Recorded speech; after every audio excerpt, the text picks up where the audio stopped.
ಯಾವತ್ತು ಯಾವ ತಂದೆ ತಾಯಿ ಸುಮಾರು 2 ತಾಸು 2 ಗಂಟೆ ಕಾಲ ಮಕ್ಕಳ ಜೊತೆ ಕಳೀತೀರ?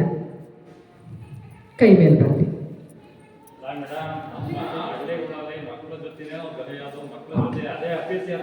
ಸಂತೋಷ.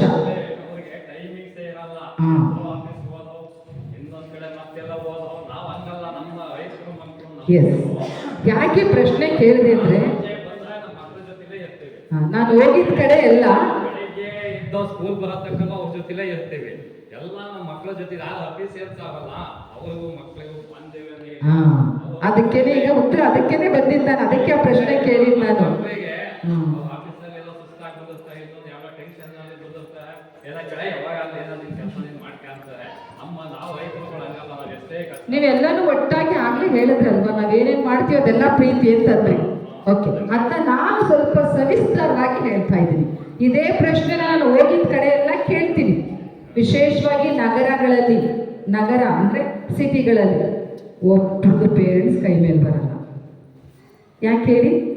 ಅವರೆಲ್ಲರೂ ಕೂಡ ಬೆಳಗ್ಗೆ ಎದ್ದು ಓಡ್ತಾ ಇರ್ತಾರೆ ಆಫೀಸ್ಗೆ, ಅಲ್ಲಿಗೆ ಇಲ್ಲಿಗೆ. ಅಮ್ಮಂದಿರೋ ಬ್ಯುಸಿ. ಹೌದು. ಸಾಯಂಕಾಲ ಟೈಮಲ್ಲಿ ಮಕ್ಕಳು ಮಲಗೋದ್ಮೇಲೆ ತಂದೆ ಬರ್ತಾರೆ.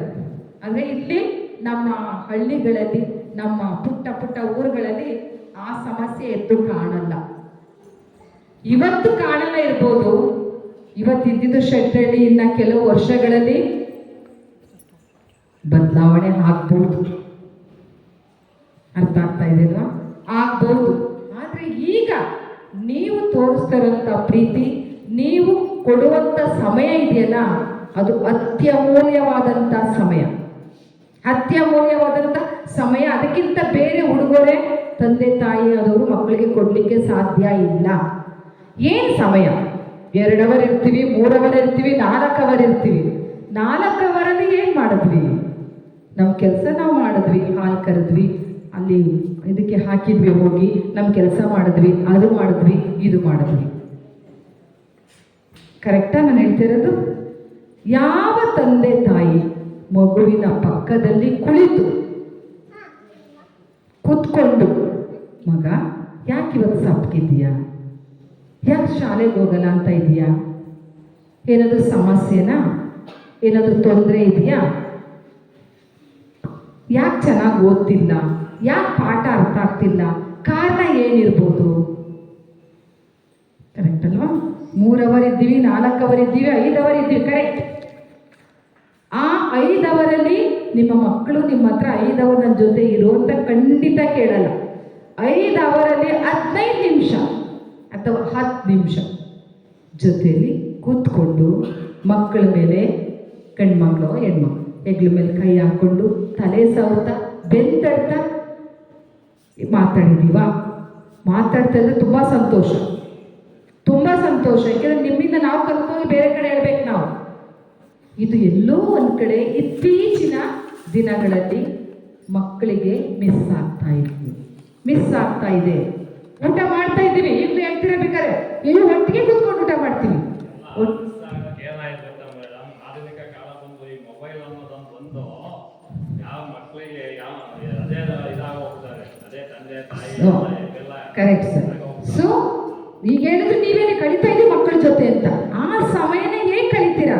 ಊಟ ಕೂತ್ಕೊಂಡಿದ್ದೀರಾ, ಮುಂದೆ ಏನಾಗಿದೆ? ಟಿವಿ, ಊಟ ಟೈಮಲ್ಲೇ ಮೊಬೈಲು. ಮಕ್ಕಳು ಊಟ ಮಾಡ್ತಿಲ್ಲ ಅಂದ್ರೆ ಮಕ್ಕಳಿಗೆ ಏನು ತೋರಿಸ್ತೀವಿ? ಮೊಬೈಲ್ ತೋರಿಸಿನೇ ನಾವು ಊಟ ಮಾಡಿಸೋದು. ನಾನು ನೀವು ಸಣ್ಣವರಿದ್ದಾಗ ಏನು ಮಾಡ್ತಾ ಇದ್ರು? ನಮ್ಮ ತಂದೆ ತಾಯಿ ಅಥವಾ ಅಜ್ಜ ಅಜ್ಜಿ ಒತ್ಕೊಂಡು ನಮ್ಮನ್ನ ಹಿಂಗೆ ಇಟ್ಕೊಂಡು, ಸೊಂಟದ ಮೇಲೆ ಇಟ್ಕೊಂಡು ಹೊರಗಡೆ ಬಂದು ಚಂದಮಾಮ ನೋಡು. ಕರೆಕ್ಟಾ? ಈಗೇನು ತೋರಿಸ್ತೀವಿ? ಮೊಬೈಲ್ ತೆಗೆದುಬಿಟ್ಟು ನೋಡು ಕೊಯ್ಲು ಹೆಂಗೆ ಹೊಡಿತಾ ಇದ್ದಾನೆ, ಹೆಂಗೆ ವಿಕೆಟ್ ಬಿಡ್ತಾ ಇದೆ ನೋಡು, ಅಥವಾ ಈ ಹೀರೋ ನೋಡಿ, ಆ ಹೀರೋಯಿನ್ ನೋಡಿ, ಈ ಬೊಂಬೆ ನೋಡು.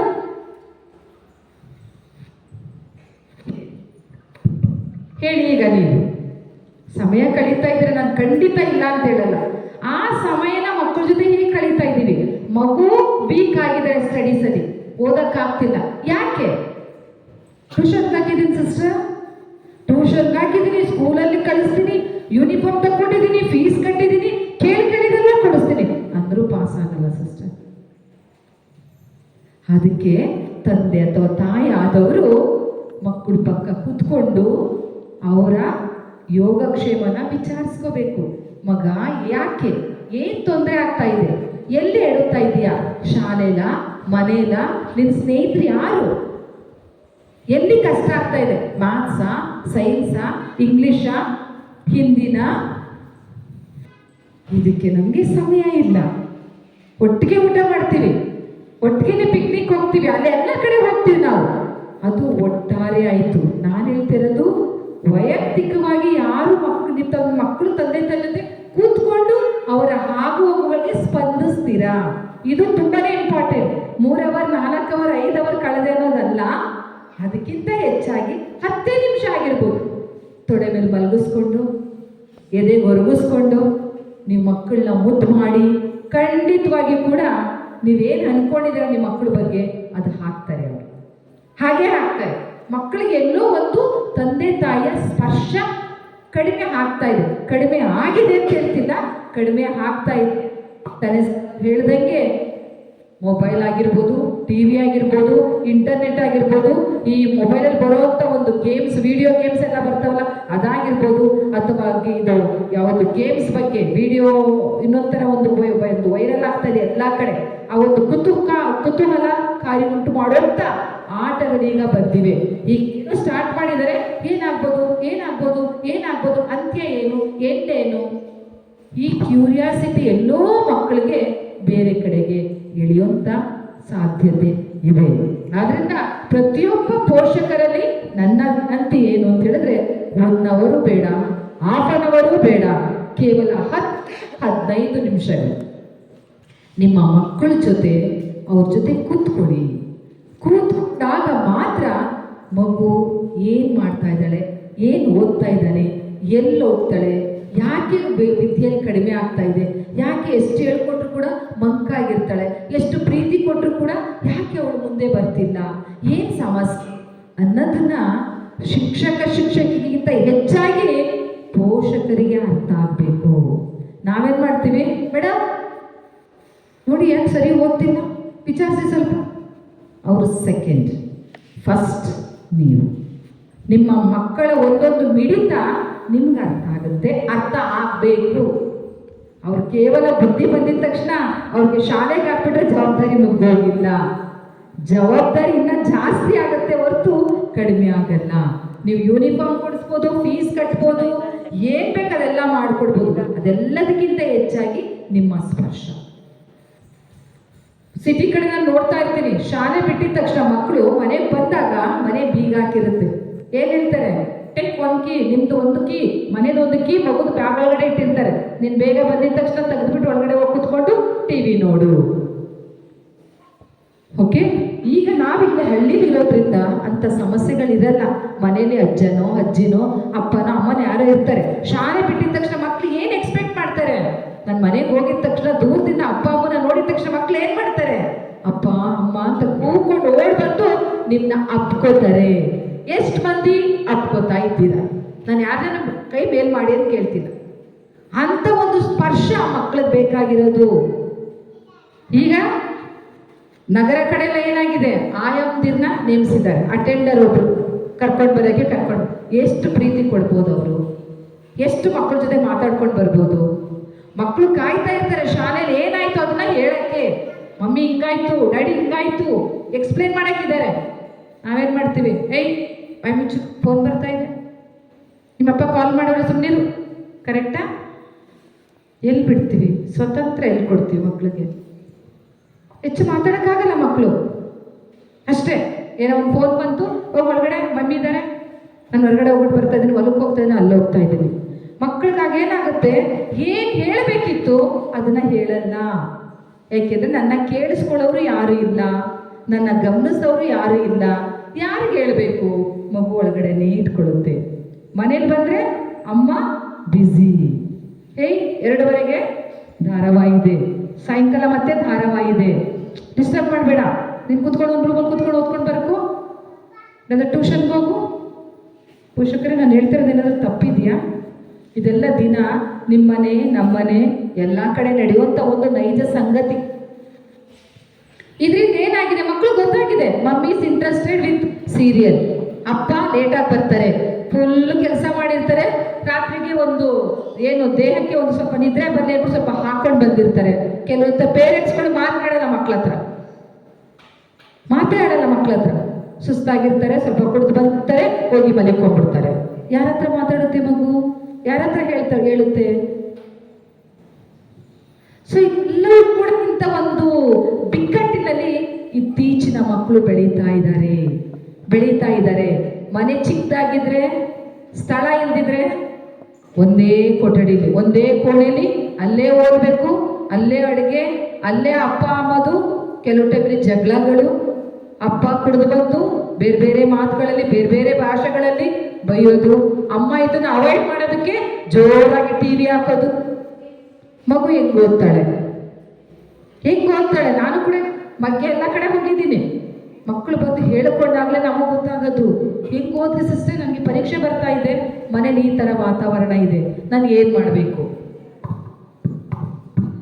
ನೀವು ಮನೇಲಿ ಹೇಳ್ಕೋಬೇಕು ಮಗ. ಅಂದರೆ ನಮ್ಮ ಅಪ್ಪ ಅಮ್ಮಗೆ ಟೈಮ್ ಇಲ್ಲ ಕೇಳಿಸ್ಕೊಳ್ಳೋಕ್ಕೆ. ಎಷ್ಟೋ ಸರಿ ಹೇಳಿ ಪ್ರಯತ್ನ ಪಟ್ಟಿದ್ದೀವಿ, ಅಪ್ಪಗೆ ಅಮ್ಮಗೆ ಇಲ್ಲ. ನಿನ್ನ ಮಾತು ಕೇಳಿಸ್ಕೊಂಡು ಕೂತ್ಕೊಂಡ್ರೆ ಆರಂಭ ಯಾರು ಮಾಡ್ತಾರೆ? ನಿನಗೆ ಫೀಸ್ ಯಾರು ಒದಗಿಸ್ಕೊಡ್ತಾರೆ? ನಿನಗೆ ಯೂನಿಫಾರ್ಮ್ ಯಾರು ತಕ್ಕೊಡ್ತಾರೆ? ಹೋಗ ಶಾಲೆಯಲ್ಲಿ ಹೇಳ್ಕೊ ಟೀಚರ್ಗೆ. ಈ ಥರ ಪ್ರತ್ಯುತ್ತರವನ್ನ ಕೆಲವು ಪೋಷಕರು ನೀಡ್ತಾ ಇದ್ದಾರೆ. ಇದರಿಂದ ಮಕ್ಕಳಿಗೆ ಏನಾಗ್ತಾರೆ, ತಂದೆ ತಾಯಿಯಿಂದ ಸ್ವಲ್ಪ ಒಂದು ಹೆಜ್ಜೆ ಹಿಂದೆ ಹಿಂದೆ ಹಿಂದೆ ಹೋಗಿ ಬೇರೆ ಕವಲುಗಳನ್ನ, ಬೇರೆ ದಾರಿಗಳನ್ನ ಇಟ್ಕೊತಾರೆ. SSLC PUC ಬರೋಷ್ಟರೊಳಗಡೆ ಮನೇಲಿ ಅಂತ ಒಂದು ವಾತಾವರಣ ಸಿಕ್ಕಿಲ್ಲ. ಹೊರಗಡೆ ಬಾಯ್ ಫ್ರೆಂಡ್, ಹೊರಗಡೆ ಗರ್ಲ್ ಫ್ರೆಂಡ್. ಯಾಕೆ ಕೇಳಿಸ್ಕೊಳ್ಳೋರು ಯಾರಿಲ್ಲ ಮನೇಲಿ? ಅಟ್ಲೀಸ್ಟ್ ನೀನಾದರೂ ಕೇಳಿಸ್ಕೊ. ಇಂಥ ಒಂದು ದಾರಿಗಳು ಹಿಡಿಬಹುದು. ನಮ್ಮ ಮಕ್ಕಳು ಸುರಕ್ಷಿತವಾಗಿದ್ದಾರೆ, ನಿಮ್ಮ ಕೈಯಲ್ಲೇ ಇದ್ದಾರೆ, ನಿಮ್ಮ ಹಸ್ತದಲ್ಲೇ ಇದ್ದಾರೆ, ಕೈ ಜಾರಿಲ್ಲ. ಮುಂದಿನ ಪ್ರಪಂಚ ಹೇಗಿರುತ್ತೆ ಅಂತ ನನಗೂ ಗೊತ್ತಿಲ್ಲ, ನಿಮಗೂ ಗೊತ್ತಿಲ್ಲ, ಯಾರಿಗೂ ಗೊತ್ತಿಲ್ಲ. ಆದ್ರಿಂದ ಇವತ್ತಿಂದಾದ್ರೂ ಪರವಾಗಿಲ್ಲ, ಮಕ್ಕಳಿಗೆ ಹೆಚ್ಚು ಗಮನ ಕೊಡಿ. ಅವರ ಆಗುಗಳಿಗೆ ನೀವು ಸ್ಪಂದಿಸಿ, ಸ್ಪರ್ಶಿಸಿ, ಕೇಳಿಸ್ಕೊಳ್ಳಿ.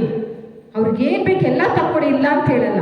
ಆ ತಕ್ಕೊಡ್ತೀರಲ್ವಾ, ಆ ತಕ್ಕೊಡೋದಕ್ಕಿಂತ ಹೆಚ್ಚಾಗಿ ನೀವು ಮಾಡಬೇಕಾಗಿರೋಂಥ ಒಂದು ಆಸ್ತಿ ಬೇರೆ ಯಾವುದೋ ಅಲ್ಲ, ನೀವು ಅವರನ್ನ ಪ್ರೀತಿಯಿಂದ ಬೆಳೆಸೋದೇ ಆಸ್ತಿ. ಯಾವ ಥರ ಪ್ರೀತಿ? ಅವರ ಸ್ಪಂದಿಸುವಂಥ ಒಂದು ಪ್ರೀತಿ.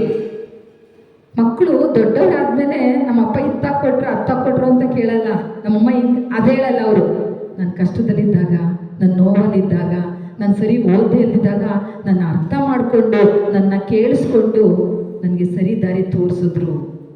ಹೀಗೆ ಡಿಗ್ರಿ ಕಾಲೇಜ್ ಬೆಂಗಳೂರಲ್ಲಿರೋದು, ದ್ವಿತೀಯ BCom ಓದ್ತಾ ಇರೋಂಥ ಹುಡುಗಿ ಫಸ್ಟ್ BCom ಅಲ್ಲಿ ತಾಯಿ ಜೊತೆ ಬಂದಳು ಫೀಸ್ ಕಟ್ಟಲಿಕ್ಕೆ.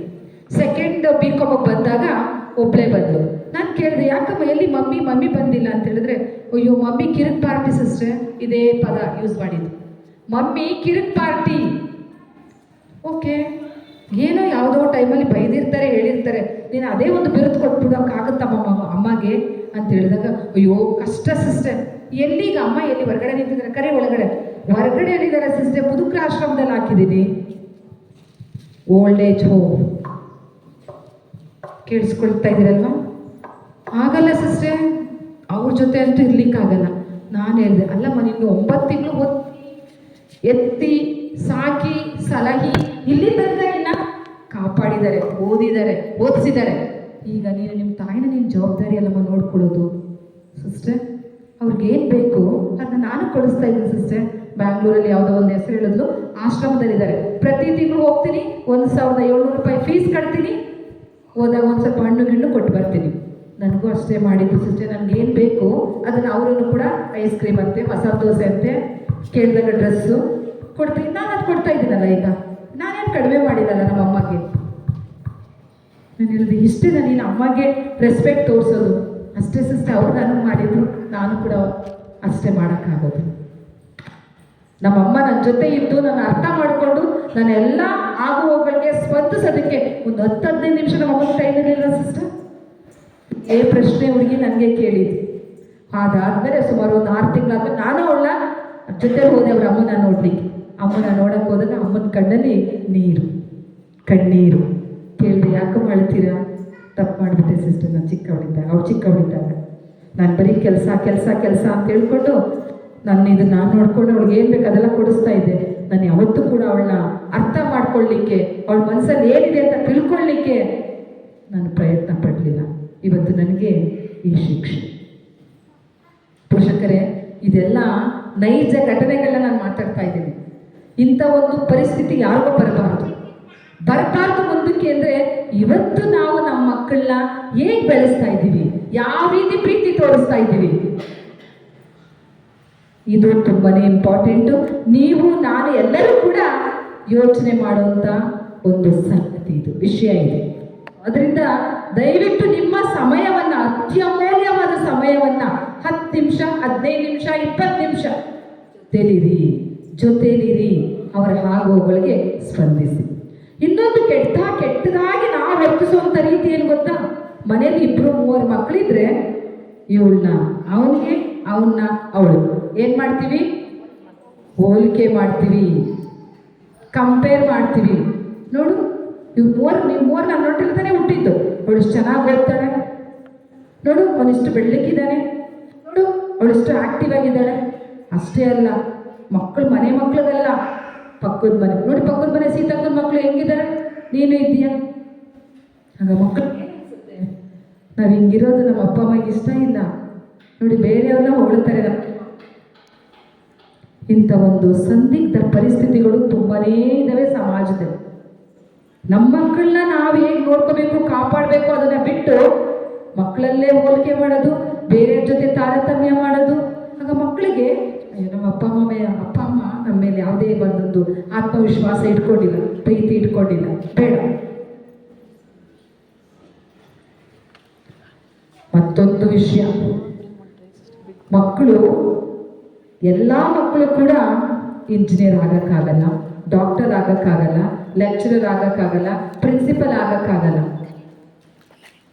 ಏನೋ ಒಂದು ಹಾಕ್ತಾರೆ. ಆದರೆ ನಮ್ಮ ಆಸೆ ಹೇಗಿರುತ್ತೆ ಹೇಳಿ? ನೀನು ಡಾಕ್ಟರೇ ಆಗಬೇಕು, ನೀನು ಇಂಜಿನಿಯರೇ ಆಗಬೇಕು. ನಿಮ್ಮ ಆಸೆ ಅದು. ನಿಮ್ಮ ಆಸೆನ ತೆಗೆದು ಮಕ್ಕಳ ಮೇಲೆ ಯಾಕೆ ಹೇಳ್ತೀರಾ? ನೀವು ಕೂತ್ಕೊಂಡು ಕೇಳಬೇಕು, ಮಗ ನಿನ್ಗೆ ಏನು ಆಗಬೇಕು? ಹೇಳ್ತಾರೆ, ಯಾಕೆ ಆಗಬೇಕು? ನೆಕ್ಸ್ಟ್ ಪ್ರಶ್ನೆ ಏನು ಗೊತ್ತಾ?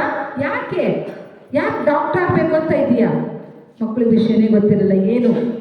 ಅದನ್ನ ತಂದೆ ತಾಯಾದವರು ಎಕ್ಸ್ಪ್ಲೈನ್ ಮಾಡಬೇಕು. ಡಾಕ್ಟರ್ ಆದರೆ ಹೀಗಿರುತ್ತೆ, ನರ್ಸ್ ಆದರೆ ಹೀಗಿರುತ್ತೆ, ಪೊಲೀಸ್ ಆದರೆ ಹೀಗಿರುತ್ತೆ, ಲೆಕ್ಚರರ್ ಆದರೆ ಹೀಗಿರುತ್ತೆ. ನೀವು ಅದು ಬಿಟ್ಬಿಟ್ಟು ಅದೇನು ಬೇಡ ಮಗನೇ, ನೀನು ಪೈಲಟೇ ಆಗಬೇಕು. ನಿಮ್ಮ ಆಸೆನ ಅವ್ರು ಪೂರೈಸಕ್ಕಾಗಲ್ಲ. ಅವರ ಆಸೆಗೆ ತಂದೆ ತಾಯಾದವರು ನೀರೆರೆದು ಪೋಷಿಸಬೇಕು. ಅದೇ ಮಾಡಲ್ಲ.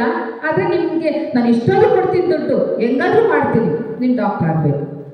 ಮಗು ಓದ್ತಾ ಇದೆಯಾ? ಅರ್ಥ ಆಗ್ತಾ ಇದೆಯಾ? ಅಷ್ಟು ನಾಲೆಡ್ಜ್ ಇದೆಯಾ? ಅಷ್ಟು ಮಾನಸಿಕ ಸ್ಥಿರತೆ ಇದೆಯಾ? ದೈಹಿಕ ಸ್ಥಿರತೆ ಇದೆಯಾ? ಭೌತಿಕ ಸ್ಥಿರತೆ ಇದೆಯಾ? ಇದನ್ನ ಅರ್ಥ ಮಾಡ್ಕೋಬೇಕು. ಇದನ್ನ ಅರ್ಥ ಮಾಡ್ಕೊಳ್ಳದೆ ಭಾರ ಆಗ್ತೀವಿ. ಶಾಲೆ ಮಕ್ಕಳು ನೋಡ್ತೀನಿ, ಇಷ್ಟು ದೊಡ್ಡ ಬ್ಯಾಗ್ ಇಟ್ಕೊಂಡು ಹೋಗ್ತಾರಲ್ಲ, ಆ ರೀತಿ ಭಾರ ಹಾಕ್ಬಿಡ್ತೀವಿ. ಮಕ್ಕಳಿಗೆ ಒಂಥರ ಭಯ ಆಗಲೇ ಸ್ಟಾರ್ಟ್ ಆಗೋಯ್ತು. ನನಗೆ ಇಷ್ಟ ಇಲ್ಲ, ನನಗೆ ಓದೋಕ್ಕಾಗ್ತಿಲ್ಲ, ಆದರೂ ಕೂಡ ನಮ್ಮ ಅಪ್ಪ ಅಮ್ಮ ನನಗೆ ಫೋರ್ಸ್ ಮಾಡ್ತಾ ಇದ್ದಾರೆ.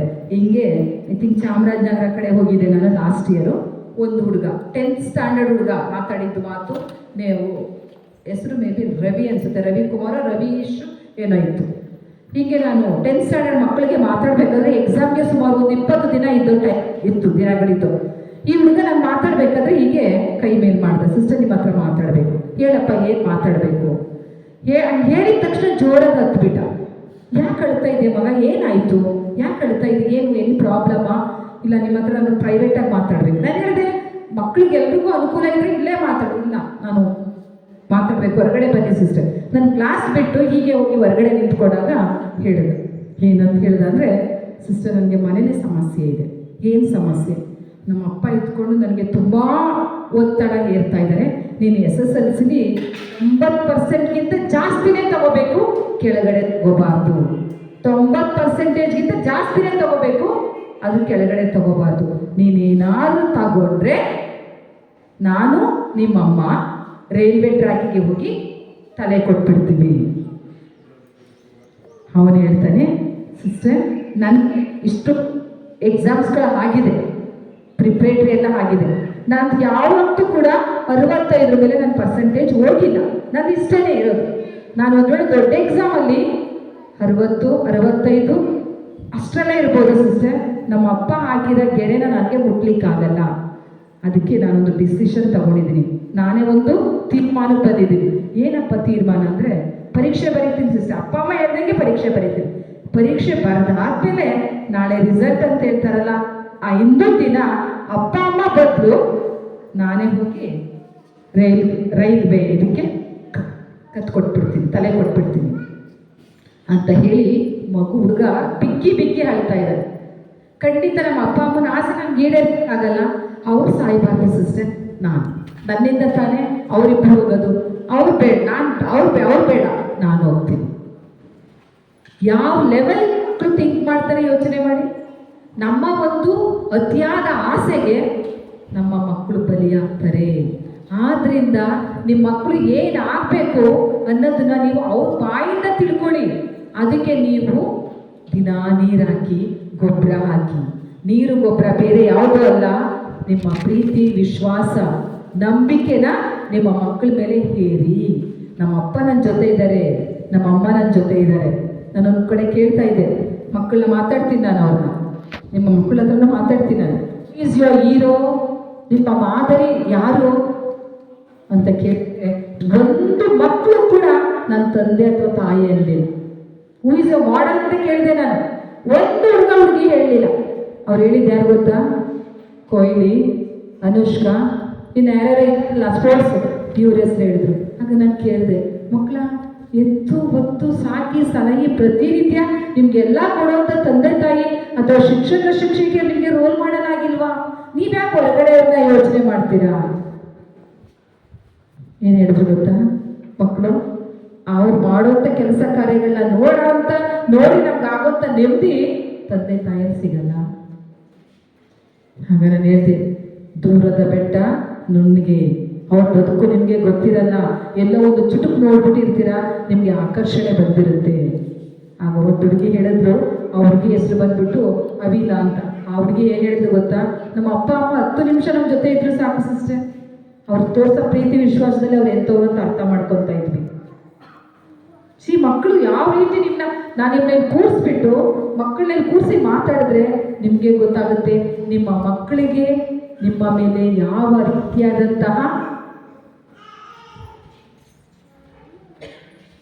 ಒಪ್ಪಿಗೆ ಇದೆ ಅಥವಾ ಒಪ್ಪಿಗೆ ಇದೆ ಅನ್ನೋದು ಗೊತ್ತಾಗ್ಬಿಡುತ್ತೆ.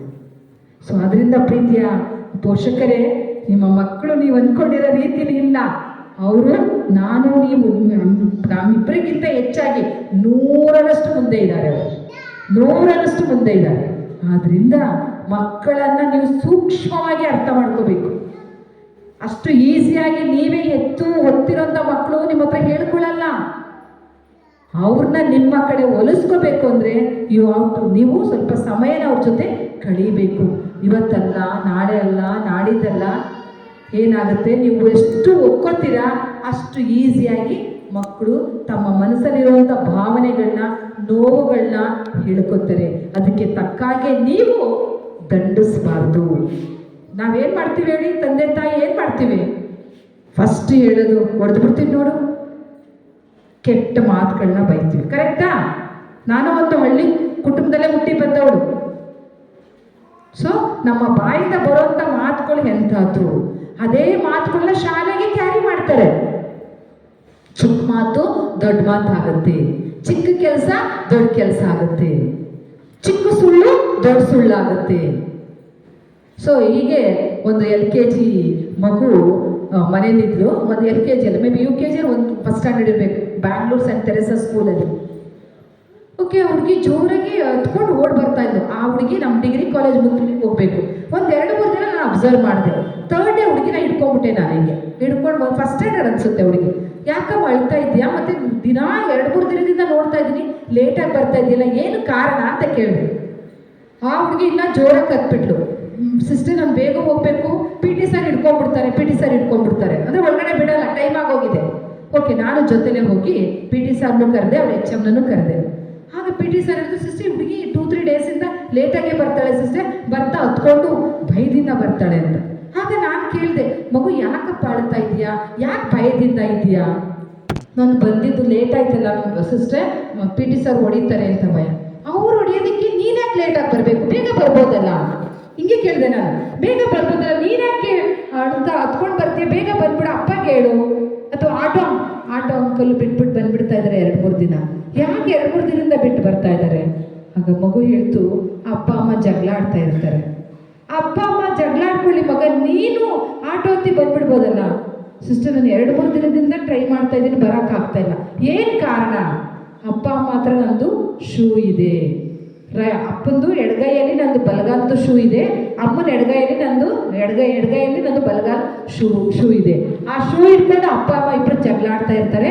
ಅದನ್ನ ಕಿತ್ಕೊಂಡು ಹಾಕೊಂಡು ಬರೋಷ್ಟರೊಳಗಡೆ ನನಗೆ ದಿನ ಲೇಟ್ ಆಗ್ತಾ ಇದೆ. ನಮ್ಮ ಮುಖದಲ್ಲಿ ಸ್ಮೈಲ್ ಬರ್ತಾ ಇದೆ. ಆ ಮಗುಗೆ ಎಷ್ಟು ಒತ್ತಡ ಇರ್ಬೋದು. ತಂದೆ ತಾಯಿ ಜಗಳಗಳಿಗೆ ಮಗು ಬಲಿ ಪಶು. ಮಗು ಬರೀ ನಿಮ್ಮಿಂದ ಬಿಡುಗಡೆ ತಗೊಂಡು ಬಂದರೆ ಸಾಲದು. ಶಾಲೆಯಲ್ಲಿ ಪಿ ಟಿ ಮಾಸ್ಟರ್ ಆಗಿರ್ಬೋದು, ಟೀಚರ್ ಆಗಿರ್ಬೋದು, ಹೆಚ್ ಎಮ್ ಆಗಿರ್ಬೋದು, ಇವ್ರನ್ನ ಫೇಸ್ ಮಾಡಬೇಕು. ಏನು ಜಗಳ? ನೀನು ಶೂ ಹಾಕು, ನಾನು ಶೂ ಹಾಕು. ಇದೇನು ದೊಡ್ಡ ಕೆಲಸನಾ? ನಾನೇ ಹಾಕ್ಬೇಕು ಯಾವತ್ತು ಶೂನ? ನಿನ್ಗೆ ಹಾಕಿ ಕಳ್ಸೋಕ್ಕಾಗಲ್ವ ಅಂತ ತಂದೆ ತಾಯಿ ನನಗೆ ಕೆಲಸ ಮಾಡ್ತಿರೋದನ್ನ ಬಿಟ್ಬಿಟ್ಟು ಬಂದು ಹಾಕೋಕ್ಕಾಗುತ್ತಾ? ಯಾರೋ ಒಬ್ರು ಹಾಕಕ್ಕೆ ಕೊಡು, ಕಿತ್ಕೊಂಡು ಹಾಕ್ತೀನಿ ಅಂತೇಳಿ ಇಬ್ಬರು ಮಧ್ಯದಲ್ಲಿ ಮಾತಿನ ಚಕಾಮಕಿ. ಸೊ ಇದೇನಾಗ್ತಾ ಇದೆ? ಮಕ್ಕಳ ಮೇಲೆ ಕೆಟ್ಟ ಪರಿಣಾಮ. ಮನೆಯಲ್ಲಿ ಮಾತಾಡುವಂಥ ಮಾತುಗಳನ್ನ ಮಕ್ಕಳು ಶಾಲೆಯಲ್ಲಿ ರಿಪೀಟ್ ಮಾಡ್ತಾರೆ, ಹಾಗೆ ಕಲ್ತ್ಕೋತಾರೆ. ಮನೇಲಿ ಆಗುವಂಥ ಜಗಳಗಳನ್ನ ನೋಡ್ತಾರೆ, ಶಾಲೆಯಲ್ಲೂ ಪ್ರಾರಂಭ ಮಾಡ್ತಾರೆ, ರೋಡಲ್ಲೂ ಪ್ರಾರಂಭ ಮಾಡ್ತಾರೆ. ಇದೆಲ್ಲ ಎಲ್ಲೋ ಒಂದು ಕಡೆ ನಾವು ಪೋಷಕರಾದವರು ತಿದ್ಕೋಬೇಕು ಅಂತ ಅನ್ನಿಸ್ತಾ ಇದೆ. ಎಲ್ಲರ ಮನೆಯಲ್ಲೂ ಕೂಡ ಇದ್ದಿದ್ದೇನೆ, ಯಾರ ಮನೇಲೇನು ಕಡಿಮೆ ಇಲ್ಲ. ಎಲ್ಲರ ಮನೆಯಲ್ಲೂ ಕೂಡ ಸಮಸ್ಯೆಗಳಿವೆ, ಜಗಳಗಳಿವೆ. ಅವೆಲ್ಲವುಗಳನ್ನ ಕೂಡ ನಾವು ಒಂದು ಕಡೆ ಮರೆತು ನಾವು ಮಕ್ಕಳ ಜೊತೆ ಬೆರೆತಾಗ ಖಂಡಿತವಾಗಿಯೂ ಕೂಡ ನಮ್ಮ ಮಕ್ಕಳ ಒಂದು ವಿದ್ಯಾಭ್ಯಾಸದ ಕುಂಠಿತಕ್ಕೆ ಕಾರಣ ನಾವು ಯಾರನ್ನೋ ದೂರಕ್ಕೆ ಹೋಗ್ತೀವಿ, ಅದು ನಾವೇ ಆಗಿರ್ತೀವಿ. ಕೆಲವು ಟೈಮಲ್ಲಿ ಶಾಲೆ ಕಾರಣ ಆಗಿರಲ್ಲ, ಶಾಲೆನ ದೂಡ್ತೀವಿ. ಕೆಲವು ಟೈಮಲ್ಲಿ ತಾಯಿ ಕಾರಣ ಆಗಿರಲ್ಲ, ತಾಯಿನ ಹೇಳ್ತಾರೆ ಅಪ್ಪ ಒಂದೊಂದ್ಸತಿ ನಿನ್ನಿಂದನೇ ಹಿಂಗಾಗಿರೋದು, ಅಮ್ಮ ಹೇಳ್ತಾರೆ ನಿಮ್ಮ ಅಪ್ಪನಿಂದನೇ ಹಿಂಗಾಗಿರೋದು. ಒಬ್ರಿಗೊಬ್ರು ದೂರೋದನ್ನ ಬಿಟ್ಟು ಒಬ್ರಿಗೊಬ್ರು ಪ್ರೋತ್ಸಾಹ, ಕೈ ಜೋಡಿಸ್ತಾ ಮಕ್ಕಳ ಒಂದು ಅಭಿವೃದ್ಧಿಗೆ ನಾವು ಕೈ ಜೋಡಿಸ್ಬೇಕು. ಇನ್ನೊಂದೇನಪ್ಪ ಅಂತ ಹೇಳಿದ್ರೆ, ಮಕ್ಕಳು ಹಠ ಮಾಡ್ತಾರೆ. ಏಕೆಂದರೆ ನಿಮಗೆ ಈಗ ಸುಮಾರು 7ನೇ ಕ್ಲಾಸ್ ತನಕ ಮಕ್ಕಳಿರೋದು, ಸಾರಿ ಕರೆಕ್ಟನ್ನು 7ನೇ ನರ್ಸರಿಯಿಂದ 7ನೇ ಕ್ಲಾಸ್ ತನಕ ಮಕ್ಕಳಿದ್ದಾರೆ. ಇಲ್ಲಿ ಏನಾಗಿದೆ ಅಂದರೆ, ಒಂದೊಂದು ಹಂತದ ಮಕ್ಕಳು ಒಂದೊಂದು ಥರ ಇರ್ತಾರೆ. 1ನೇ ಕ್ಲಾಸಿಂದ 5ನೇ ಕ್ಲಾಸ್ ಅಂತ ಮಕ್ಕಳನ್ನ ನಾವು ಮುದ್ದು ಮಾಡುವಂಥ ಒಂದು ಸಮಯ. ಅಪ್ ಟು 5th ಸ್ಟ್ಯಾಂಡರ್ಡ್ ಮುದ್ದು ಮಾಡಬೇಕು ಮಕ್ಕಳಿಗೆ. ಅವ್ರ ತಲೆ ಸವರಬೇಕು, ಅವ್ರು ಬೆನ್ನು ತಟ್ಟಬೇಕು. ಮಕ್ಕಳು ಬಂದಿದ ತಕ್ಷಣ ಅವ್ರಿಗೊಂದು ಚುಂಬನ ಕೊಡೋದು, ಒಂದು ಮುತ್ತು ಕೊಡೋದು, ಎತ್ಕೊಂಡು ಮುದ್ದಾಡೋದು. ಎಷ್ಟು ಮಂದಿ ಮಾಡ್ತೀವಿ ನಾವು ಅದನ್ನು? ಬೆಳೀತಾ ಇದ್ದಾಳೆ ಮಗ ಬೆಳೀತಿದ್ದಾನೆ, ಮುಟ್ಟಬಾರ್ದು. ನೀವು ಎತ್ತಿ ಒತ್ತು ಸಾಕಿರೋಂಥ ಮಕ್ಕಳು, ಅಂಥ ಮಕ್ಕಳನ್ನ ನೀವು ಎತ್ತಿ ಮುದ್ದಾಡಬೇಕು. ಅದಕ್ಕಿಂತ ಸ್ವಲ್ಪ ಮೇಲ್ಪಟ್ಟಿರೋಂಥ ವಯಸ್ಸಿನ ಮಕ್ಕಳನ್ನ ನಾವು ಏನು ಮಾಡಬೇಕು? ಸ್ನೇಹಿತರ ಥರ ಪ್ರೀತಿಸ್ಬೇಕು, ಸ್ನೇಹಿತರ ಥರ ಪ್ರೋತ್ಸಾಹಿಸ್ಬೇಕು. ನಾವು ಹೆಚ್ಚಾಗಿ ಫಸ್ಟ್ ಬರೋದೇ ನೆಗೆಟಿವ್. ಒಂದು ಸೈಕಲ್ ಕೊಡಿಸ್ತೀರಾ, ಸೈಕಲ್ ಕೊಟ್ಟಿದ ತಕ್ಷಣ ಏನು ಹೇಳ್ತೀರಾ? ನೀವೇ ಹೇಳಿ. ಸೈಕಲ್ ಕೊಡಿಸಿದ್ರಿ, ಮಗ 1ನೇ ಕ್ಲಾಸಲ್ಲಿ ಇದ್ದಾನೆ, ಇದು 2ನೇ ಕ್ಲಾಸಲ್ಲೋ 3ನೇ ಕ್ಲಾಸಲ್ಲೋ ಇದೆ ಮಗು, ಸೈಕಲ್ ಕೊಟ್ಟು ಏನು ಹೇಳ್ತೀರಾ? ಯೂಶಲಿ ಏನು ಹೇಳ್ತೀವಿ? ಅಷ್ಟೇ ಹೇಳ್ತೀರಾ? ಹುಷಾರಾಗಿ ಹೋಗ್ಬಿಟ್ಟು ಏನು ಹೇಳ್ತೀರಾ? ಹುಷಾರಾಗಿ ಹೋಗಿಲ್ಲ ಅಂದರೆ ಫಸ್ಟ್ ಅದೇ ಬರೋದು, ಬಿದ್ಬಿಡ್ತೀಯಾ, ಹುಷಾರಾಗಿ ಹೋಗು, ಬಿದ್ಬಿಡ್ತೀಯಾ. ಏನಾಗ್ತಾನೆ? ಬೀಳ್ತಾನೆ. ಅದ್ರ ಬದಲು ಫಸ್ಟು ನೀವು ಸೈಕಲ್ ಕೊಟ್ಬಿಟ್ಟು ಹ್ಯಾಂಡಲ್ ಯಾವುದು, ಹೆಂಗೆ ಹೋಗ್ಬೇಕು, ಯಾವ ಥರ ಬ್ಯಾಲೆನ್ಸ್ ಮಾಡಬೇಕು, ಇದು ಕೊಟ್ಬಿಟ್ಟು ಮಗದ್ದು ಭುಜದ ಮೇಲೂ ಕೈ ಇಟ್ಕೊಂಡು ಒಂದು ಹ್ಯಾಂಡನ್ನ ಸೈಕಲ್ ಇಟ್ಕೊಂಡು, ಮಗ ನಿಧಾನಕ್ಕೆ ಹೋಗು, ಸ್ಟಡಿ ಮಾಡ್ಕೊ, ಬ್ಯಾಲೆನ್ಸ್ ಇಟ್ಕೊ, ನಿಧಾನಕ್ಕೆ ಹೋಗು, ಮುಂದೆ ನೋಡು. ಇದು ಮಕ್ಕಳು ಬೇಕಾಗಿರೋದು. ಕೊಟ್ಟಿದ ತಕ್ಷಣ ಸೈಕಲ್ ತಗೊಂಡಿದ್ಯಾ ನೋಡಿ, ಬಿದ್ದೇ ಇವಾಗ. ಇಂಥದ್ದು ಇಲ್ಲ. ಅದೇ ರೀತಿ ಸ್ಟಡೀಸ್ ಬಗ್ಗೆ ಹಿಂಗೆ ಇದ್ರೆ ಫೇಲ್ ಆಗೋಗ್ತೀಯ. ಹಾಗೆ ನಾವೇ ಮಕ್ಕಳಿಗೆ ಹೇಳ್ತಾ ಇದ್ದೀವಿ ಫೇಲು ಪಾಸ್ ಏನು ಅಂತ. ಅದ್ರ ಬದಲು ಪಾಸಿಟಿವ್ ಆಗಿ ಮಕ್ಕಳಿಗೆ ಹೇಳ್ಕೊಡ್ಬೇಕು ಮಗ ಚೆನ್ನಾಗಿ ಓದು. ಈಗ ಟೆಸ್ಟಲ್ಲಿ ಪಾಸ್ ಆಗಿರ್ತಾರೆ, ಕೆಲವು ಟೈಮಲ್ಲಿ ಫೇಲ್ ಆಗಿರ್ತಾರೆ. ಎಷ್ಟು ಮಂದಿ ನೀವು ಕಾಯ್ತಿರೋದು ಯಾವುದಕ್ಕೆ? SSLC ಪಾಸ್ ಆದರೆ ಎಲ್ಲರಿಗೂ ಸ್ವೀಟ್ ಹಂಚುತ್ತೀನಿ. ಯಾಕೆ 1ನೇ ಕ್ಲಾಸ್ ಪಾಸ್ ಆದರೆ ಸ್ವೀಟ್ ಹಂಚೋದು ಬೇಡವಾ? ಪ್ರತಿಯೊಂದು ಮಗು ಯಾವ ಕ್ಲಾಸಲ್ಲಿ ಇರುತ್ತೆ ಅದು ಪಬ್ಲಿಕ್ ಎಕ್ಸಾಮ್. ನಾವು ಅಂದ್ಕೊಂಡಿದ್ದೀವಿ ಅದನ್ನ. ಈಗ 1ನೇ ಟೆಸ್ಟಲ್ಲಿ ಸ್ವಲ್ಪ ಕಡಿಮೆ ಮಾರ್ಕ್ಸ್ ಇದ್ರೆ ನೀನು ಹಿಂಗೆ ಓದ್ತಾ ಇದ್ರೆ ನೆಕ್ಸ್ಟ್ ಫೇಲ್ ಆಗ್ತೀಯ. ಅದ್ರ ಬದಲು ಮನೆಯವ್ರಿಗೆಲ್ಲ ಒಂದು ಸಂಭ್ರಮ ಮಾಡಿ, ಒಂದು ಪಾಯಸನ ಏನೋ ಮಾಡಿ ಸ್ವೀಟ್ ಕೊಡಿ, ಮಗುನ ಬೆನ್ ತಟ್ಟಿ. ಖಂಡಿತವಾಗಿಯೂ ಇವಾಗ ಏನಾದ್ರೂ 50ಕ್ಕೆ 20 ಬಂದಿದ್ರೆ ಬರೋ ಟೆಸ್ಟಲ್ಲಿ 30 ಬರುತ್ತೆ. ನೀವು ಖಂಡಿತ ಟ್ರೈ ಮಾಡಿ ನೋಡಿ. ಈಗಲೇ ಅದು ತಗೊಂಡಿದ್ಯಾ, ನೆಕ್ಸ್ಟು ಇನ್ನು ಪಾಠ ಜಾಸ್ತಿ ಆಗುತ್ತೆ, ಫೇಲ್ ಆಗ್ಬಿಡ್ತೀಯ. ದಯವಿಟ್ಟು ನೆಗೆಟಿವ್ ಆಗಿ, ಋಣಾತ್ಮಕವಾಗಿ ನಾವು ಯಾರು ನಮ್ಮ ಮಕ್ಕಳನ್ನ ಹುರಿದುಂಬಿಸೋದು ಬೇಡ. ಏನಾದರೂ ಹುರಿದುಂಬಿಸ್ಬೇಕು ಅಂತಿದ್ರೆ ಧನಾತ್ಮಕವಾಗಿ, ಪಾಸಿಟಿವ್ ಆಗಿ ಮಕ್ಕಳನ್ನ ನೀವು ಮೇಲ್ತನ್ನಿ. ತುಂಬಾ ಇಂಪಾರ್ಟೆಂಟ್. ಮಕ್ಕಳಿಗೆ ಬೇಕಾಗಿರೋದು ಇತ್ತೀಚಿನ ದಿನಗಳಲ್ಲಿ ಪ್ರಶಂಸೆ, ನಾಟ್ ತೆಗಳೋದಲ್ಲ, ಹೊಗಳೋದು. ಯಾವ ರೀತಿ ಹೊಗಳೋದು? ಅವ್ರು ಖಂಡಿತ ಮಾಡ್ತಾ ಇರ್ತಾರೆ, ಅದನ್ನ ಹೊಗಳಿ. ಇಲ್ಲ ಸಲದೆಲ್ಲ ಹೇಳಿ ಅವ್ರನ್ನ ಬೆಟ್ಟದ ಮೇಲೆ ಅಥವಾ ಮರದ ಮೇಲೆ ಕೂರಿಸೋದಲ್ಲ. ಸೊ ಅದರಿಂದ ಪೋಷಕರೇ ತುಂಬಾ ಇಂಪಾರ್ಟೆಂಟ್ ಹೇಳ್ತಾ ಇದ್ದೀನಿ. ಮಕ್ಕಳು ಚಿಕ್ಕದೇನೋ ಒಂದು ಒಳ್ಳೇದು ಮಾಡಿದ್ರ ಬೆಂತಟ್ಟಿ, ತಲೆ ಸಾವಿ, ಚಪ್ಪಾಳೆ ಹಾಕ್ಸಿ, ಒಂದು ಸ್ವೀಟ್ ಮಾಡಿ ಮನೇಲಿ. SSLC ತನಕ ಕಾಯ್ಬೇಡಿ. ನಾನು ನೋಡ್ತಾ ಇದ್ದೀನಲ್ಲ, SSLC ಆಗಿ ಒಳ್ಳೆ ಪರ್ಸೆಂಟೇಜ್ ಬಂದರೆ ಸ್ವೀಟ್ ಕೊಡೋದು. ಈಗಿಂದಲೇ ಸ್ಟಾರ್ಟ್ ಮಾಡಿ ನೋಡಿ. ನಿಮ್ಮ ಮಕ್ಕಳ ಒಂದು ಶೈಕ್ಷಣಿಕ ಬೆಳವಣಿಗೆ ಆಗಿರ್ಬೋದು ಅಥವಾ ದೈಹಿಕ ಬೆಳವಣಿಗೆ ಆಗಿ ಯಾವುದೇ ಬೆಳವಣಿಗೆ ಆದರೂ ಕೂಡ ತುಂಬ ಚೆನ್ನಾಗಿರುತ್ತೆ. ಸೊ ತುಂಬ ಆಸಕ್ತಿಯಿಂದ ಕೇಳಿಸ್ಕೊತಾ ಇದ್ರೆ ಬರಲಿ ಒಂದು ಜೋರಾದ ಚಪ್ಪಾಳೆ. ಗ್ಲಾಸ್ ಕೆಳಗಡೆ ಹಚ್ಚಿ ಬೇಡ, ಯಾರು ಕುಡಿತಾ ಇಲ್ಲ ಅವ್ರು ಚಪ್ಪಾಳೆ ಕೊಟ್ಟರೆ ಸಾಕು. ಇನ್ನೊಂದು ತುಂಬಾ ಇಂಪಾರ್ಟೆಂಟು, ನನಗೆ ನಿಮಗೆ ಏನಪ್ಪ ತುಂಬ ಆಕರ್ಷಣೀಯಾದಂಥ ವಸ್ತು ಅಂದರೆ ನೀವೆಲ್ಲರೂ ಒಪ್ಕೋತೀರಾ, ಮೊಬೈಲ್. ನನಗೆ ನಿಮಗೆ ಇಷ್ಟು ಅವಶ್ಯಕತೆ ಇದೆ ಅಂದರೆ ಮಕ್ಕಳು ಬೆಳೀತಾ ಇರೋಂಥ ಮಕ್ಕಳದು ಮನಸ್ಸು ಸೂಕ್ಷ್ಮ, ಕುತೂಹಲ, ವಾಟ್ ಈಸ್ ನೆಕ್ಸ್ಟ್ ಅನ್ನೋದೇ ಅವ್ರ ಮೈಂಡ್. ಹಂಗಿದ್ದಾಗ ನಮಗಿಂತ ಹೆಚ್ಚಾಗಿ ಅವ್ರಿಗೆ ಮೊಬೈಲಿನ ಅವಶ್ಯಕತೆ ಇದೆ. ಹೌದಾ? ಅದು ಹೆಂಗೆ? ಲೆಟ್ ಮಿ ಚೆಕ್ ಇಂದ ವಾಟ್ಸಪ್, ಗೂಗಲ್ ಮಾಡಿ ನೋಡೋಣ, ಫ್ರೆಂಡ್ಸ್ನ ಕೇಳೋಣ, ಚಾಟ್ ಮಾಡಿ ನೋಡೋಣ. ಕೇಳಿಸ್ಕೊತಾ ಇದ್ದೀರಾ? ತುಂಬ ಕುತೂಹಲ ಇರುವಂಥ ಮಕ್ಕಳು ಯಾರಪ್ಪ ಅಂತ ಹೇಳಿದ್ರೆ ಮಕ್ಕಳು ಮತ್ತು ಯುವಕಿಯರು. ಸೊ ಇದರಿಂದ ಏನಾಗ್ತಾ ಇದೆ, ನಮ್ಮ ಅಪ್ಪ ಯೂಸ್ ಮಾಡ್ತಾರೆ. ಒಂದು ಹುಡುಗಿ ಹಂಗೆ ಹೇಳಿದ್ದೆ ನಾನು, ಅಮ್ಮ ಡಿಗ್ರಿ ಟುಮಾರೋ ಈಸ್ ವೆರಿ, ನಾಳೆ ನಿಂದು ಎಕ್ಸಾಮ್, ಇನ್ನು ಮೊಬೈಲೆಲ್ಲ ಇದೆ. ಸೊ ವಾಟ್ ಸಿಸ್ಟರ್, ನಮ್ಮ ಅಪ್ಪ ಅಮ್ಮನೇ ಯೂಸ್ ಮಾಡ್ತಾರೆ. ನಮ್ಮ ಅಪ್ಪ ಈ ಸ್ಟಡಿಂಗ್ PhD ಮಾಡ್ತಾ ಇದ್ದಾರೆ. ಈಗ ಸುಮಾರು 60-62 ವರ್ಷ, ಈಗಲೂ ಮೊಬೈಲಲ್ಲೇ ಇರ್ತಾರೆ ನಮ್ಮಪ್ಪ. ನಾನು ಜಸ್ಟ್ ಯೂತ್ ಸಿಸ್ಟರ್, ನಾನು ಹ್ಯಾಂಡಲ್ ಮಾಡ್ಬೋದು. ಇದೇ ಮಾತನ್ನ ನಮ್ಮ ಮಕ್ಕಳು ನಮ್ಗೆ ಹೇಳ್ಬೋದು. ನಮ್ಮ ಅಪ್ಪ ಅಮ್ಮನೇ ಯೂಸ್ ಮಾಡ್ತಾರೆ. ನಾನು ಖಂಡಿತ ಮೊಬೈಲ್ ಯೂಸ್ ಮಾಡಬೇಡಿ ಅಂತ ಯಾರಿಗೂ ಹೇಳಲ್ಲ, ನಿಮ್ಮ ಮಕ್ಕಳಿಗೂ ಕೊಡಬೇಡಿ ಅಂತಲೂ ಹೇಳಲ್ಲ. ನಾನು ಈ ಪ್ರಪಂಚಕ್ಕೆ, ಈ ಸಮಾಜಕ್ಕೆ ಮೊಬೈಲ್ ಅವಶ್ಯಕತೆ ಇದೆ.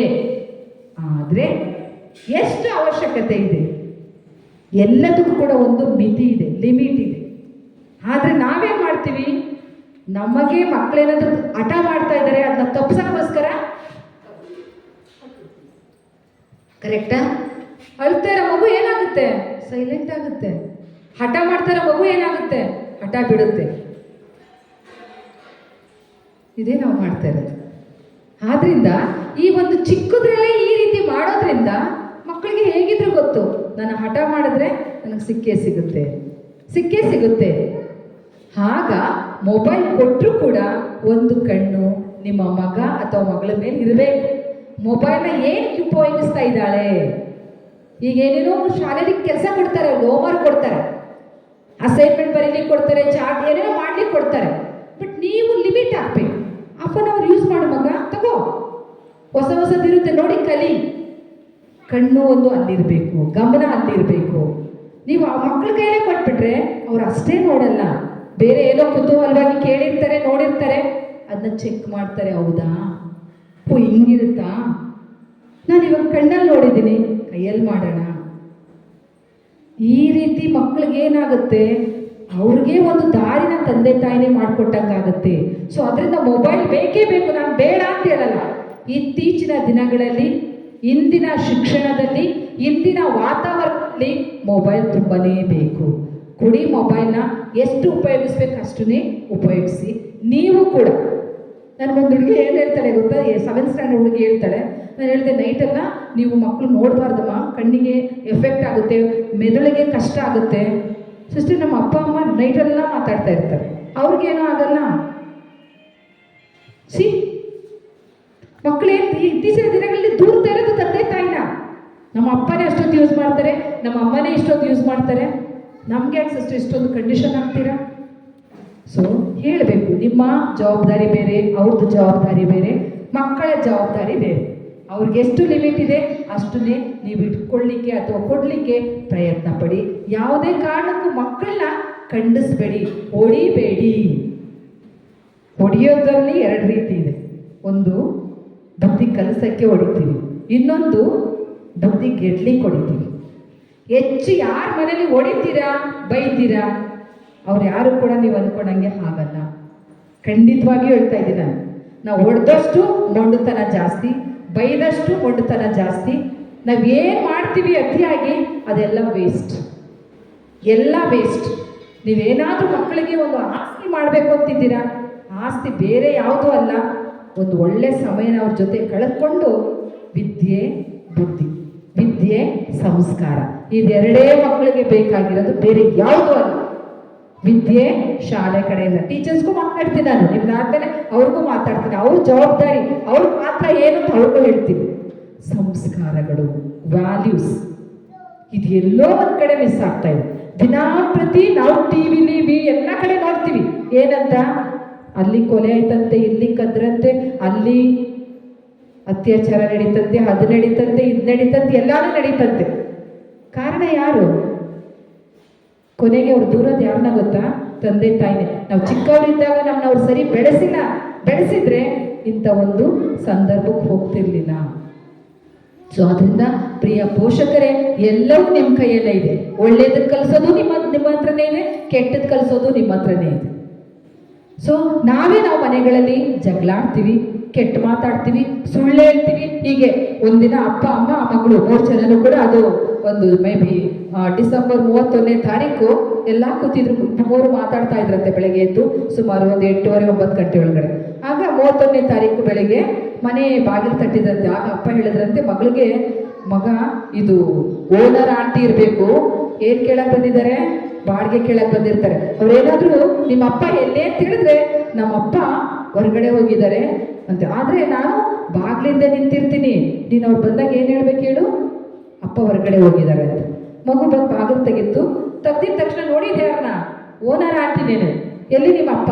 ನಮ್ಮ ಅಪ್ಪ ಹೇಳಿದ್ರು ಬಾಗ್ಲಿಂದ ನಿಂತಿರ್ತೀನಿ, ಹೊರಗಡೆ ಹೋಗವ್ರೆ ಅಂತ ಹೇಳು ಅಂತ. ನಗ್ತಾ ಇದ್ದೀರಲ್ವಾ? ಇದನ್ನೇ ನಾವು ನಮ್ಮ ಮಕ್ಕಳಿಗೆ ಹೇಳ್ಕೊಡೋದು. ಅದನ್ನೇ ಮಕ್ಕಳು ಇನ್ನೋಸೆಂಟ್ ಇರೋ ಮಗುವಾಗಿರೋದ್ರಿಂದ ಹೇಳಿದ್ಲು. ಇಲ್ಲಾಂದ್ರೆ ನೀವು ಏನು ಹೇಳಿದ್ರಿ ಅಷ್ಟನ್ನೇ ಹೇಳಿ, ಅಪ್ಪ ಇಲ್ಲ ಬನ್ನಿ ಆಂಟಿ ನಾಳೆ ಅಂತ ಹೇಳ್ಬೋದಿತ್ತು. ಆದರೆ ಆ ಮಗು ಕೆಟ್ಟದ್ದು ಒಳ್ಳೇದು ಏನೂ ಗೊತ್ತಿಲ್ಲ. ಮುಗ್ಧ ಮಗು ಏನು ಹೇಳ್ತು, ಅಪ್ಪ ಹೇಳಿದ್ರು ಬಾಗ್ಲಿಂದ ನಿಂತಿರ್ತೀನಿ, ಆಂಟಿ ಕೇಳಿದ್ರೆ ಹೊರಗಡೆ ಹೋಗೋರೆ ಅಂತೇಳಿ. ಸೊ ಇಂಥ ಸನ್ನಿವೇಶಗಳು 100 ಆಗ್ತಾ ಇದ್ದಾವೆ. ಜೊತೆಗೆ ಮಕ್ಕಳಲ್ಲಿ ಕೆಟ್ಟ ಚಟಗಳನ್ನ ನೀವು ನೋಡ್ತಾ ಇದ್ದೀರ. ಕೆಲವರಿಗೆ ಮೊಬೈಲ್ ಆಸೆ, ಕೆಲವರಿಗೆ ನಿದ್ರೆ, ಸೋಮಾರಿತನ, ಫ್ರೆಂಡ್ಸ್ ಜೊತೆ ಅಲ್ಲಿ ಇಲ್ಲಿ ಹೋಗೋದು, ಇದೆಲ್ಲ ಮಾಡ್ತಾ ಇದ್ದಾರೆ. ಇದನ್ನೆಲ್ಲ ನೀವು ಬರೀ ನೋಡ್ಕೊಂಡಿದ್ರೆ ಸಾಕು. ಅವನ ಅಂಥ ದುರ್ಗುಣಗಳನ್ನ ನಾವು ಏನು ಮಾಡಬೇಕು, ಕಿತ್ತಾಕ್ಲಿಕ್ಕೆ ಪ್ರಯತ್ನ ಪಡಬೇಕು. ಹೀಗೆ ಒಬ್ಬ ಮಾತಾಜಿ ಇದ್ರು, ಒಬ್ಬರ ಅಜ್ಜಿ ಇದ್ರು. ಅವರು ಒಂದು ಒಳ್ಳೆ ಸುಂದರವಾದಂಥ ಒಂದು ಪರಿಸರದಲ್ಲಿ, ಒಂದು ಚಿಕ್ಕ ಗುಡಿಸದಲ್ಲಿ, ಕುಟೀರದಲ್ಲಿ ಇದ್ರು ಅವರು. ಆ ಒಂದು ಕುಟೀರ ಬರೀ ಹಣ್ಣು ಹಂಪಲುಗಳಿಂದ ತುಂಬಿರುವಂಥ ಒಂದು ಕುಟೀರ. ಇದು ಎಷ್ಟು ಚೆನ್ನಾಗಿದೆ ನೋಡಿ, ಗ್ರೀನರಿ ಹೀಗೆ ಇತ್ತು. ಎಲ್ಲ ಹಣ್ಣಿನ ಮರಗಳು. ಹಣ್ಣಿನ ಮರಗಳೆಲ್ಲ ಇರಬೇಕಾದ್ರೆ ಕೆಲವು ಪಕ್ಷಿಗಳಿತ್ತು, ಎಲ್ಲ ಥರದ್ದು, ಕೋಗಿಲೆ ಅಂತೆ, ಅದ್ದಂತೆ, ಕಾಗೆ ಅಂತೆ, ಎಲ್ಲ ಥರದ್ದು ಪಕ್ಷಿಗಳಿತ್ತು. ಆದರೆ ಗಿಳಿಗಳಿರಲಿಲ್ಲ. ಒಂದು ಜೊತೆ ಗಿಳಿಗಳು, ಒಂದು ಜೊತೆ ಅಂದರೆ 2 ಅಲ್ವಾ, ಆ ಗಿಳಿಗಳಿರಲಿಲ್ಲ. ಆಗ ಮಾತಾಜಿ ಹೇಳ್ತಾರೆ ತೋಟಗಾರನಿಗೆ, ಒಂದು ಜೊತೆ ಗಿಳಿಗಳು ತಗೊಂಡು ಬಾಪ, ಅವು ಇಲ್ಲಿ ಇಟ್ಕೊಂಡು ಹಣ್ಣು ಗಿಣ್ಣೆಲ್ಲ ತಿನ್ಕೊಂಡು ಚೆನ್ನಾಗಿರ್ಲಿ ಅಂತ. ಓಕೆ, ತೋಟಗಾರ ಒಂದ್ ಜೊತೆ ಗಿಳಿಗಳನ್ನ ತಂದು ಬಿಡ್ತಾನೆ. ತಂದು ಬಿಟ್ಟಾಗ ಆ 2 ಗಿಳಿಗಳಲ್ಲಿ ಒಂದು ಗಿಳಿ ಬೇರೆ ಪಕ್ಷಿಗಳ ತರ ಈ ಮರದಿಂದ ಆ ಮರಕ್ಕೆ ಅಲ್ಲಿಂದ ಇಲ್ಲಿಂದೆಲ್ಲ ಓಡಾಡ್ಕೊಂಡು ಎಲ್ಲಾ ತರದ ಹಣ್ಣುಗಳನ್ನ ತಿನ್ಕೊಂಡಿತ್ತು. ಆದ್ರೆ ಒಂದು ಪಕ್ಷಿ, ಒಂದು ಗಿಳಿ ಈ ಒಂದು ಮರದ ಮೇಲೆ ಕುತ್ಕೊಂಡ್ಬಿಟ್ಟಿದೆ. ಈ ಮರ ಮಾವಿನ ಮರ, ದೊಡ್ಡ ದೊಡ್ಡ ಹಣ್ಣು, ಅದನ್ನ ತಿನ್ಕೊಂಡು ಕುತ್ಕೊಂಡ್ಬಿಟ್ಟಿದೆ. ಬೇರೆ ಪಕ್ಷಿಗಳೆಲ್ಲ ಇಲ್ಲಿಂದ ಅಲ್ಲಿಗೆ ಅಲ್ಲಿಂದ ಇಲ್ಲಿಗೆಲ್ಲ ಹಾರಾಡ್ತಾ ಇದ್ದಾವೆ, ಆದ್ರೆ ಈ ಪಕ್ಷಿ ಮಾತ್ರ ಹಾರ್ತಿಲ್ಲ. ಹೀಗೆ ಮಾತಾಜಿ ದಿನ ಸಾಯಂಕಾಲ ವಾಯು ವಿಹಾರಕ್ಕೆ ಬರ್ತಾ ಇದ್ರು, ವಾಕಿಂಗ್ ಬಂದು ಹಂಗೆ ನೋಡ್ಕೊಂಡು ಹೋಗ್ಬೇಕಾದ್ರೆ ಇದೇನು ಸುಮಾರು ದಿನದಿಂದ ಈ ಪಕ್ಷಿ ಇಲ್ಲೇ ಕೂತಿದೆಯಲ್ಲ, ಯಾಕಿದೆ ತೇಳ್ತಿಲ್ಲ ಅಂತ ಹೇಳ್ಬಿಟ್ಟು ತೋಟಗಾರನ್ ಕೇಳ್ತಾರೆ. ಆ ಪಕ್ಷಿನ ಹಾರ್ಸಪ್ಪ, ಯಾಕೆ ಅಲ್ಲೇ ಕೂತ್ಕೊಂಡಿದೆ? ಅವನು ಟ್ರೈ ಮಾಡ್ತಾನೆ, ಬಗ್ಲಿಲ್ಲ.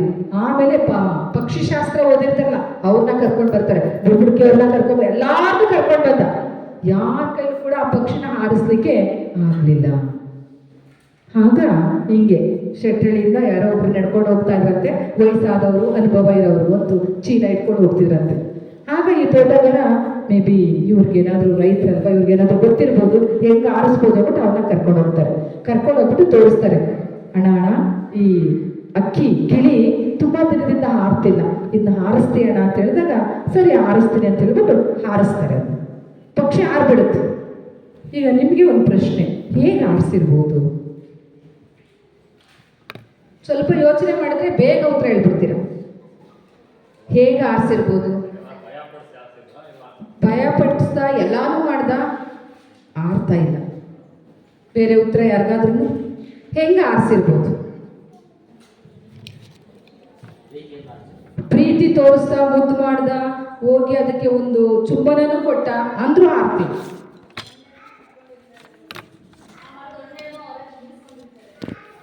ಮೇಡಮ್ ಹೇಳ್ತಾರೆ, ಆ ಮರದ ಹಣ್ಣನ್ನ ಕಿತ್ಕೊಂಡ ಬಿಡಿಸ್ಕೊತಾನೆ, ಅಂದ್ರೂ ಆರ್ತಿಲ್ಲ ಮೇಡಮ್.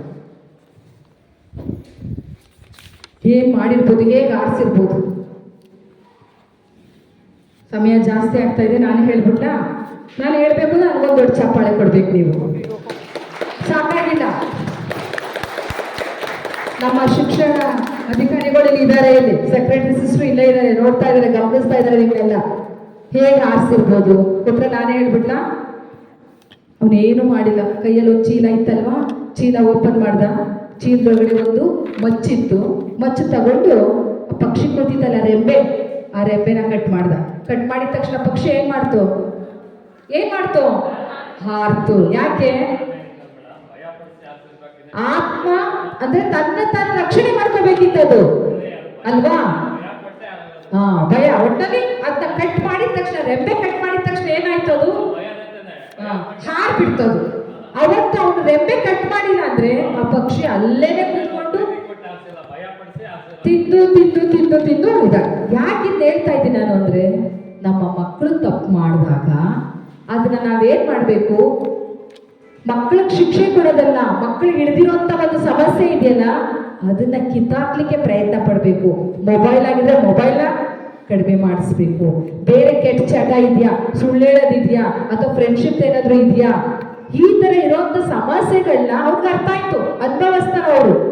ಇದಕ್ಕೆ ಎಲ್ಲಿ ಪೆಟ್ಟು ಕೊಟ್ರೆ ಖಂಡಿತವಾಗಿ ಪಕ್ಷಿ ಹಾರುತ್ತೆ, ತನ್ನ ತಾನು ರಕ್ಷಣೆ ಮಾಡ್ಕೊಳ್ಳುತ್ತೆ. ಅದೇ ರೀತಿ ನಮ್ಮ ಮಕ್ಕಳುಗಳು ತಪ್ಪು ಮಾಡಿದಾಗ ಆ ತಪ್ಪು ಏನು ಅನ್ನೋದಕ್ಕೆ ಒಂದು ಸೂಕ್ತವಾದಂಥ ಒಂದು ಕಾರಣನ ಹುಡಿಕೊಂಡು ಆ ಸಮಸ್ಯೆನ ತೆಗಿಲಿಕ್ಕೆ, ಬಿಡುಗಡೆ ಮಾಡಲಿಕ್ಕೆ ಪ್ರಯತ್ನ ಪಟ್ಟರೆ ಖಂಡಿತವಾಗಿ ಕೂಡ ಏನು ಮಾಡ್ತಾರೆ ಮಕ್ಕಳು? ಹೊರಗಡೆ ಬರ್ತಾರೆ. ಅದು ಭಯ ಆಗಿರ್ಬೋದು, ಸಮಸ್ಯೆ ಆಗಿರ್ಬೋದು, ಏನಾದರೂ ಆಗಿರ್ಬೋದು. ಸೊ ಹೀಗೆ ಮಾಡಿದಾಗ ಮಾತ್ರ ನಮ್ಮ ಮಕ್ಕಳು ಒಳ್ಳೆಯದನ್ನ, ಒಳಿತನ್ನ ಕಲಿತಾರೆ.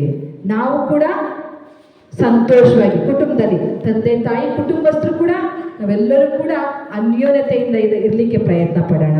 ಏಕೆಂದ್ರೆ ಶಾಲೆಗೆ ಎಷ್ಟು ಜವಾಬ್ದಾರಿ ಇದೆಯೋ ಅದಕ್ಕಿಂತ ಜಾಸ್ತಿ ಜವಾಬ್ದಾರಿ ನಿಮ್ಮದು. ಸೊ ನೀವು ನಿಮ್ಮ ಪಾತ್ರವನ್ನ ಖಂಡಿತವಾಗಿ ಒಳ್ಳೆ ರೀತಿಯಲ್ಲಿ ನಿರ್ವಹಿಸಿದ್ರೆ ಶಾಲೆಯಲ್ಲಿ ಶಿಕ್ಷಕಿಯರಿಗೆ ಅನುಕೂಲ ಆಗುತ್ತೆ. ಸೊ ಇದರಲ್ಲಿ ಮಗುವಿನ ಬೆಳವಣಿಗೆಯಲ್ಲಿ ಕೇವಲ ಪೋಷಕರು ಮಾತ್ರ ಅಲ್ಲ, ಶಾಲೆ ಕೂಡ ತನ್ನ ಪಾತ್ರವನ್ನ ಮುಂದುವರಿಸ್ತಾ ಇದೆ. ನಿಮಗೆ ಒಳ್ಳೆ ಶಾಲೆ ಇದೆ, ಇಲ್ಲಿ ಸಿಸ್ಟರ್ಸ್ ಇದ್ದಾರೆ, ಶಿಕ್ಷಕಿಯರು